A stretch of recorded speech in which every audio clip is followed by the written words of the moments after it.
Hi guys, welcome to my channel. My name is Minaj और आज की वीडियो बहुत ही इंटरेस्टिंग वीडियो है और आई एम श्योर बहुत हेल्पफुल भी होगी जो लोग स्वीडन मूव होने वाले हैं वो लोग के लिए। When you move to new country एक बहुत ही अलग सी फॉर्मेलिटीज़ हो जाती है। वो बहुत सारी ऐसी चीज़ है, गवर्नमेंट की तरफ से फॉर्मेलिटीज़ होती है, कुछ आपकी पर्सनल चीज़ें होती है, सेटिंग करना रहता है बहुत कुछ, जैसे कि घर का है and other stuff. There are many stuff जो आप यहाँ पे आके ना so you feel very overwhelming कि यार कहाँ से शुरू करना है और क्या चीज़ करनी है। कभी कभी पता भी नहीं रहता है कि ये चीज़ करनी होती है एंड के बाद फिर आपको पता चलता है कि अरे ये चीज़ आई मिस्ड इट और इसका टाइमलाइन भी चला गया। सो ऐसी बहुत सारी चीज़ें हैं। तो मैं आपसे बस ये वीडियो में शेयर करूँगी स्वीडन में आने के बाद क्या क्या चीज़ है जो आपको ध्यान में रखनी है और क्या क्या गवर्नमेंट की तरफ से फॉर्मेलिटीज़ है जो आपको करनी है। सो अगर आप स्वीडन में मूव होने वाले हैं तो आपके लिए ये वीडियो बहुत ही हेल्पफुल होने वाला है। अगर आप मूव हो भी चुके हैं तो आपको फिर भी ये हेल्पफुल होने वाली है। मेक श्योर आप सारे जो पॉइंट है नोट डाउन कर रहे हो। ओके, सो आज की वीडियो में मैं आपसे शेयर करने वाली हूँ checklist things to do after moving to Sweden. जो चेकलिस्ट है मैंने अपने एक्सपीरियंस के हिसाब से बनाई है। सो आई होप आपको अच्छी लगेगी और हेल्पफुल भी होगी। अगर आपको लग रही है कि ये वीडियो किसी और को हेल्प होने वाली है, जैसे कि कोई मूव होने वाला हो, आपका कोई फ्रेंड हो या कोई रिलेटिव्स हो या आप जिसको जानते हो, तो प्लीज़ उसके साथ भी ये वीडियो शेयर कीजिए एंड वीडियो को लाइक कीजिए एंड चैनल को सब्सक्राइब नहीं किया है तो प्लीज़ सब्सक्राइब कीजिए। So without further delay let's start this video. तो सबसे पहली चीज़ की आपको ज़रूरत पड़ने वाली है स्वीडन में आके Google translator and Google map. तो जैसे कि आप लोग सब जानते हो स्वीडन की लैंग्वेज स्वीडिश लैंग्वेज है, स्वीडिश और स्वेंस्का। तो यहाँ पे हर चीज़ जो है स्वीडिश में लिखी रहती है। सारा जो भी मेन्यू आपको मिलेगा रेस्टोरेंट का या फिर आप ग्रॉसरी शॉपिंग के लिए जाते हो वो, फिर आप एयरपोर्ट से बाहर निकलोगे तो आपको पूरा हर चीज़ स्वीडिश में लिखा हुआ मिलेगा। तो सबसे पहले आप जो नोटिस करोगे लैंग्वेज यहाँ की, तो मेक श्योर आपने जो है गूगल ट्रांसलेटर डाउनलोड किया हो। वो बहुत ईजीली ना ट्रांसलेट कर लेता है डॉक्यूमेंट से लेके एवरीथिंग। तो थोड़ा आपके लिए ईजी हो जाएगा मैनेज करना। और गूगल मैप आपको हेल्प करेगा नेविगेट करने के लिए। और यहाँ के गूगल मैप बहुत ही अच्छे हैं, इट्स ऑल 3D। तो आप हर रोड को अच्छे से देख सकते हैं एंड यू कैन नेविगेट। तो सबसे पहली आपकी दोस्ती होगी गूगल मैप और गूगल ट्रांसलेटर से, जैसे ही आप एयरपोर्ट पे उतरोगे वैसे ही। फिर दूसरी चीज़ की आपको ज़रूरत पड़ने वाली है सिम कार्ड। तो आप जैसे ही बाहर आओगे वैसे ही आपको एक लोकल सिम कार्ड लगेगा। आके हमने सबसे पहले सिम कार्ड बाय किया। तो I am using Lyca SIM card जिसका मैं 99 का एवरी मंथ रिचार्ज कराती हूँ, 99 SE के। उससे मुझे कुछ 300 इंटरनेशनल मिनट्स फ्री मिलती है and some data, I think 8 GB data मिलता है और unlimited local calls and SMS। There are other SIM card brand also, Telenor है, कॉमविक है, टेलिया है। तो उसके भी अच्छे खासे ऑफर्स रहते हैं। मैंने अभी तक यूज़ नहीं किया है सो आई डोंट नो कि कैसा नेटवर्क। को सिम कार्ड मिल जाएगा प्रिस बिरॉन करके एक स्टोर रहता है वहाँ से, या तो फिर 7-Eleven स्टोर से। एयरपोर्ट पे भी आप बाय कर सकते हो, बट आप अगर मैल्मो आ रहे हो तो आप कोपेनहेगन एयरपोर्ट पे रहोगे तो वहाँ पे जो सिम कार्ड मिलेगा वो डेनमार्क का सिम कार्ड मिलेगा, जहाँ तक मुझे पता है। तो अब जैसे ही मैल्मो में आओगे तो मैल्मो स्टेशन पे भी आपको जो है सिम कार्ड मिल जाएगा। हम जब मूव हुए थे तो मैंने उसके ऊपर भी वीडियो बनाई थी, हम कैसे मूव हुए हैं and then how we purchase SIM card पहले दिन। So I have some initial videos जब हम मूव हुए थे स्वीडन में तब।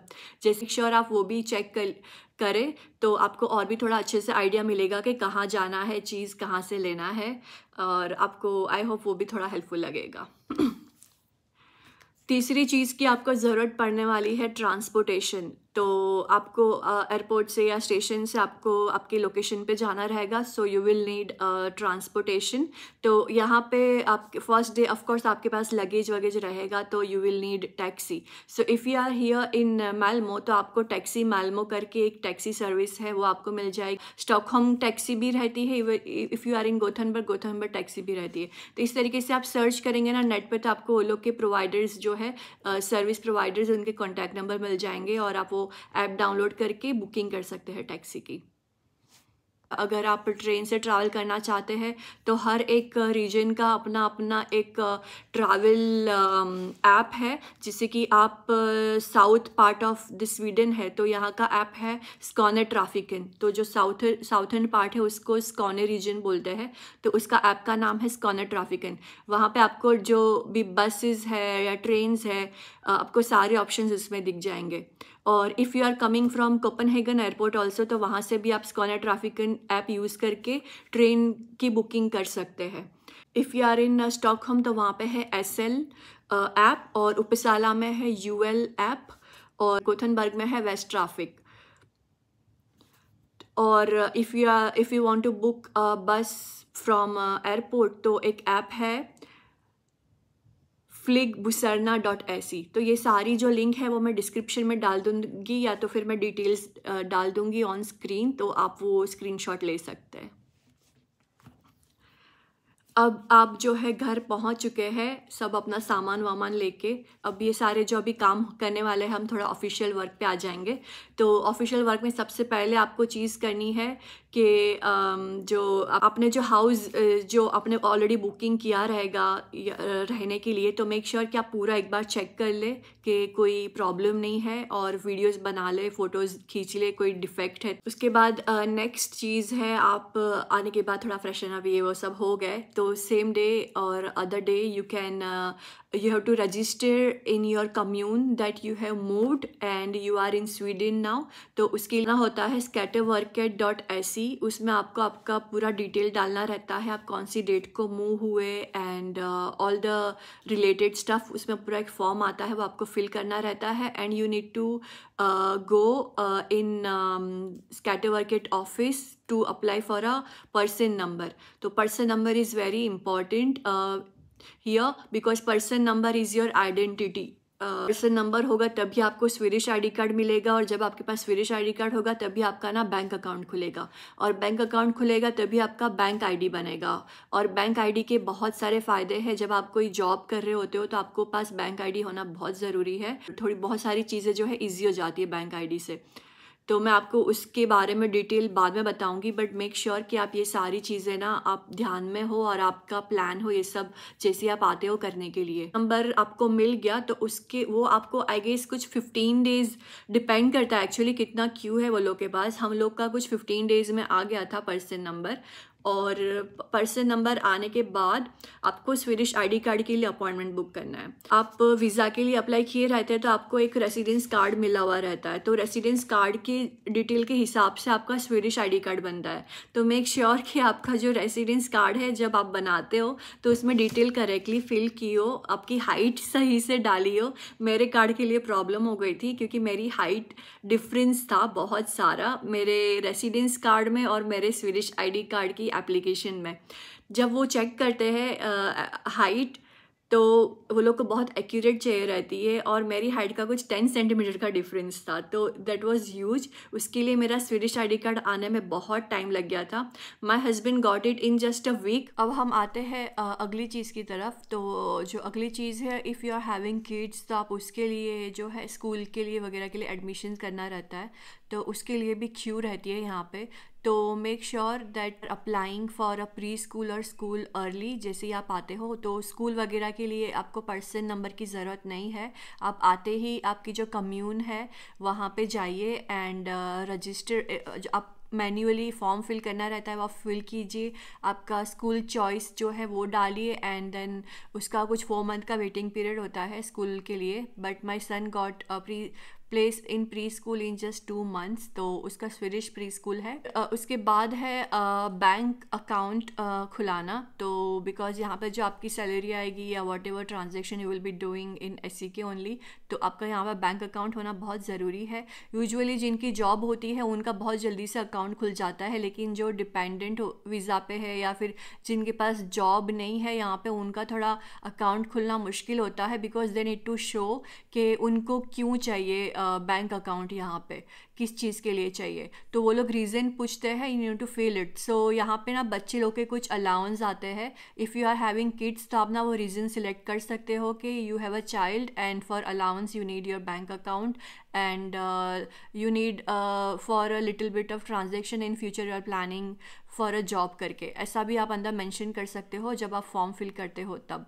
तो यहाँ पे बहुत सारे तरीके की बैंक्स है। बैंक्स के नाम कुछ ये है, हैंडल्स बैंक इन, SEB और स्वीड बैंक, और भी बहुत सारी दूसरी भी बैंक्स है, डेंस्के बैंक। तो ये कुछ वेल नोन बैंक्स है यहाँ पे। तो आप बैंक के भी कुछ चार्जेस होते हैं ईयरली, जैसे इंडिया में होते हैं वैसे card charges and internet banking charge and all. तो आप अपने हिसाब से जो आपको कन्वीनियंट लगती है बैंक वो चूज़ कर सकते हो। आप बैंक अकाउंट के लिए अप्लाई करेंगे तो आपको ना बैंक ID भी बैंक की तरफ से ही मिलता है। तो जब आपका बैंक अकाउंट ओपन हो जाएगा you will get your bank ID। तो बैंक ID से बहुत सारी चीज़ें ईजी हो जाती है, जैसे कि जितनी भी ये लोग की वेबसाइट्स है, जैसे कि स्कैटर वर्केट है, फिर आपका जो हॉस्पिटल का वार्ड सेंट्रल होता है यहाँ पे अपॉइंटमेंट बुक करना, फिर आपका टैक्स रजिस्टर करना, वॉट एवर जितनी भी ऑनलाइन जो यहाँ पे डिजिटल चीज़ें हैं वो आपको बैंक ID के थ्रू ही लॉग इन कर सकते हो। तो it's kind of your digital sign. तो बैंक ID होना यहाँ पे इज़ बहुत इम्पॉर्टेंट है एंड बहुत कन्वीनियंट हो जाती है चीज़ें। लेकिन अगर आप यहाँ पे 1 साल से कम के लिए हो तो आपको ना पर्सन नंबर नहीं मिलता है। तो if you are here for less than 1 year and you have a job तो आपको ना एक कोऑर्डिनेशन नंबर मिलता है, तो उसके थ्रू आप बैंक अकाउंट खुला सकते हो और आपको बैंक ID जो है मिल सकता है। नेक्स्ट चीज़ है रजिस्टर विथ फॉरसाकरी कासन। तो सोशल सिक्योरिटी जो बेनिफिट आते हो फॉरसाकरी कासन से आते हैं, जैसे कि if you are having kids तो आपको कुछ चाइल्ड अलाउंस आते हैं एवरी मंथ। तो आप उसमें रजिस्ट्रेशन करना ज़रूरी है, और पेरेंट्स की इनकम भी अंदर पूछते वो लोग, वो भी डालना ज़रूरी है। वो होने के बाद और वहीं से ही आपको ना यूरो मेडिकल कार्ड के लिए अप्लाई करना रहता है, which is you can use in your Europe travel. आप कहीं पे भी उसको यूज़ कर सकते हो यूरो मेडिकल कार्ड। उसके बाद नेक्स्ट चीज़ है locate your nearest vårdcentral. Vårdcentral का मतलब है medical centre. Locate your nearest medical centre and registered there. ये सब चीज़ें होती है जब आपके पास ना पर्सन नंबर हो तब। तो वो आने के बाद आप ये रजिस्टर कर लीजिए, और आप ये कर सकते हो। वेबसाइट का नाम है www.1177.se। तो आप यहाँ पर जाके नियरेस्ट जो भी आपको ठीक लगती है हॉस्पिटल रजिस्टर कीजिए, क्योंकि in case if you are having any emergency और you want to book an appointment, want to see a doctor, तो आपको आपने जो सिलेक्ट किया है हॉस्पिटल वहाँ पे आपको कॉल करना है and you will get appointment, और जो भी आपको हेल्प चाहिए रहेगी वो आपको वहाँ से मिल जाएगी। एंड उसके बाद है रजिस्टर इन डेंटल क्लिनिक्स। तो यूजुअली बच्चे लोग का तो dental clinics dental treatment free है टिल द एज ऑफ 21 और 23 तब तक डेंटल ट्रीटमेंट फ्री है। लेकिन एडल्ट का रजिस्ट्रेशन करना पड़ता है और थोड़ा यहाँ पे कॉस्टली है। तो मेक श्योर कि आप इंडिया से आ रहे हो तो सारी जो अपनी डेंटल प्रॉब्लम है वो सॉल्व करके आ रहे हो, बिकॉज यहाँ पे आपको बहुत कॉस्टली पड़ सकता है। और उसके लिए अब जब यहाँ पे आते हो तो मेक श्योर कि आप कोई अपना डेंटल क्लिनिक चूज़ करके वहाँ पे रजिस्टर कर ले। ये सारी चीज़ें जो है मैंने आपको जो वेबसाइट बताई वहीं से हो जाएगा। अभी नेक्स्ट चीज़ जो है फॉर जॉब पर्सन, अगर if you are having a job तो मेक श्योर कि यू हैव टेकन इंश्योरेंस यहाँ पे। तो उसके लिए 2 एजेंसी है, वहाँ पे आपको रजिस्ट्रेशन करना पड़ता है फॉर अ जॉब सिक्योरिटी। तो एक आसा और दूसरा है यूनियन मेंबरशिप। तो आपको ये कुछ मेंबरशिप लेनी रहती है, तो उसका भी कुछ मंथली पे करना रहता है, जिससे आपको ना जॉब सिक्योरिटी मिल जाती है। और उससे जो आपका कुछ ऐसा है, उस जैसे आपकी इनकेस कभी जॉब चली जाती है तो you will get every month आपको वो लोग पे करते रहते हैं तो जब तक आपको जॉब नहीं मिलती तब तक। तो मेक श्योर कि आप आके ना इसका मेंबरशिप लिए हो, एकासा एंड यूनियन मेंबरशिप। और दूसरी और चीज़ हमने यहाँ पे की, हमने इंश्योरेंस लिया, होम इंश्योरेंस। हमारा घर जो है रेंट पे है, लेकिन इन केस यहाँ पे होम इंश्योरेंस इसीलिए लेना ज़रूरी है, इन केस कुछ ख़राब हो जाता है या घर में से कुछ चोरी हो जाता है, या फिर बहुत सारे टाइप के इंश्योरेंस आते हैं, होम इंश्योरेंस भी। कुछ डैमेज हो गया, इन केस कुछ फायर हो गया और समथिंग, एनीथिंग कैन हैपन, तो उसके लिए होम इंश्योरेंस बहुत ज़रूरी है यहाँ पे।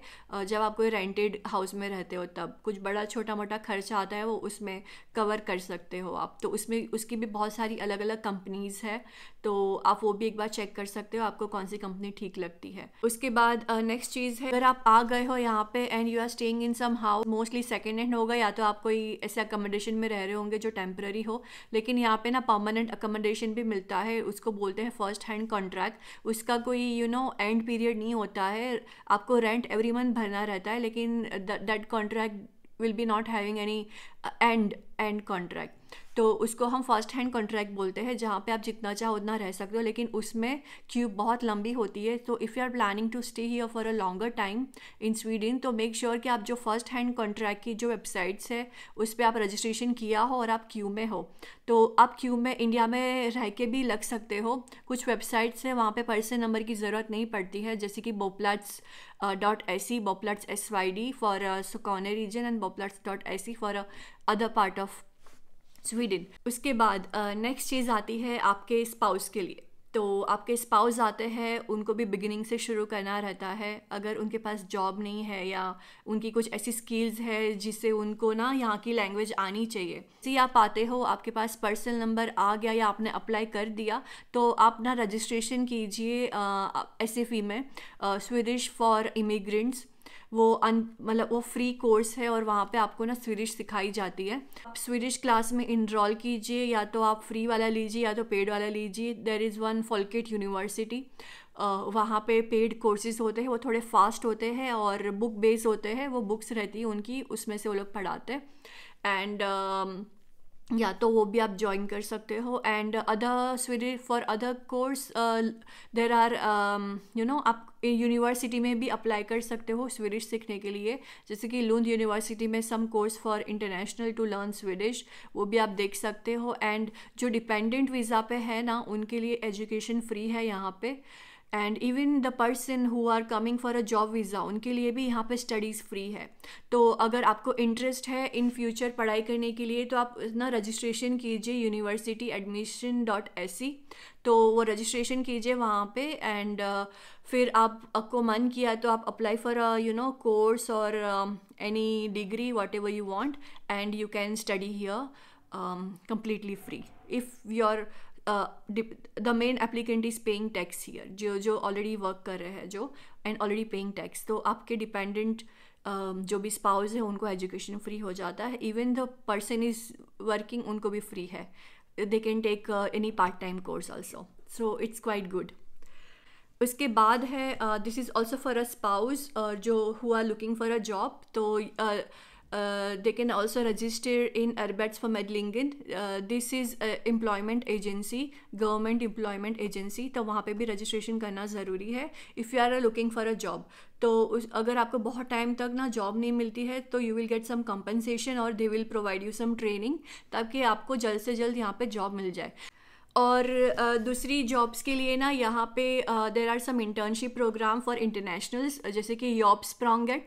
तो आप यॉब स्प्रॉन्गेट में भी रजिस्ट्रेशन कर सकते हो and you can start looking for the internship. दूसरी एक चीज़ है, if you are living in Malmo और इन लूंड और around that place, so in Lund there are some training sessions for newbies, और जो भी स्पाउस वीज़ा पे आते हैं, डिपेंडेंट वीज़ा पे स्पेशली वो लोग के लिए टू फाइंड अ जॉब, तो उसका नाम है किक स्टार्ट प्रोग्राम। सो वो भी आप ज्वाइन कर सकते हो if you are living in Malmo और अराउंड लूंड एरिया। तो ये लून जो टाउन है यहाँ पे मैल्मो के पास, कुछ यहाँ से 15 मिनट्स दूर है ट्रेन से, तो वहाँ पे ये प्रोग्राम होता है। तो you can also register there. तो वो भी कुछ साल में 2 ही बार होता है, इसीलिए आपको ना रजिस्ट्रेशन डेट्स को सब ध्यान में रखना होगा।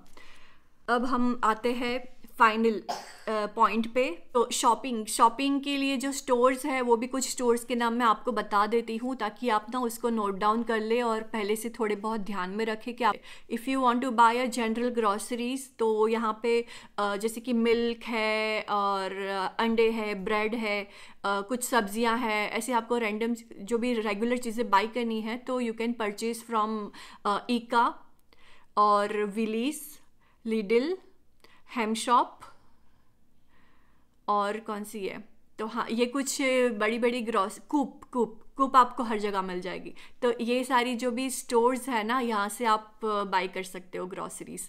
और इंडियन ग्रॉसरी स्टोर्स भी यहाँ पे काफ़ी सारी है, तो आप वहाँ से आप इंडियन आटा है अपना और राइस है, तो मोस्टली मैं इंडियन ग्रॉसरी स्टोर से आटा, दाल, तेल और मसाले, हाँ ये सब बाय मैं वहाँ से कर। तो आप आइए, आपने गूगल खोलिए, गूगल मैप, और सर्च कीजिए इंडियन ग्रॉसरी स्टोर, आपको नियरेस्ट जो भी है आपको लिस्ट मिल जाएगी। क्योंकि यहाँ पे अगर आप मालमो में है तो there are few grocery stores, एक है इंडो पार्क, और कुछ ऑनलाइन स्टोर्स है जैसे कि पंजाब ग्रॉसिन है, स्पाइस ऑन अ व्हील्स है। हाउस होल्ड चीज़ के लिए जैसे कि आपको ना बेडशीट ख़रीदनी है या ब्लैंकेट ख़रीदना है या वटेवर, तो उसके लिए यहाँ पे कुछ स्टोर्स है। एक तो इक्या में हर चीज़ मिल जाती है, दूसरी है जिस्क करके, यिस्क JYSK ऐसा लिखा रहता है, वहाँ पे भी आपको मिल जाएगा सामान। और ये 2 स्टोर्स है जो मैं जानती हूँ, और वहाँ से हम लोग कुछ हाउस होल्ड चीज़ें बाई करते हैं। एंड आपको थोड़े घर की खिली विली ऐसा सब लेना है तो देर इज़ वन स्टोर बाहाउस, और एक है बिल्टेमा में भी आपको बहुत सारे ना ऐसी जनरल चीज़ें मिल जाएगी। बिल्टेमा में आपको ना बाइसिकल्स भी मिल जाएगी वेरी रीज़नेबल प्राइस, और बहुत सारे यहाँ पे सेकेंड हैंड स्टोर्स भी है, so you can explore their also घर की चीज़ें खरीदने के लिए। उसके बाद लास्ट है फीका, तो ये हमारा फाइनल पॉइंट था। उसके बाद आप कोई एस्प्रेसो हाउस या कोई भी कैफ़े पकड़िए और बैठिए और वहाँ पे खाइए सिनेमन बन और कॉफ़ी। तो दिस इज़ कॉल्ड फीका, और ये यहाँ पे क्वाइट पॉपुलर। तो ये हमारा लास्ट पॉइंट था, हमारी ये चेकलिस्ट ख़त्म हुई, और आई होप आपको ये अच्छी लगी होगी वीडियो। एंड अगर अच्छी लगी होगी तो प्लीज़ वीडियो को लाइक कीजिए और शेयर कीजिए। आपसे मिलूंगी मैं नेक्स्ट वीडियो में, तब तक के लिए take care and bye bye.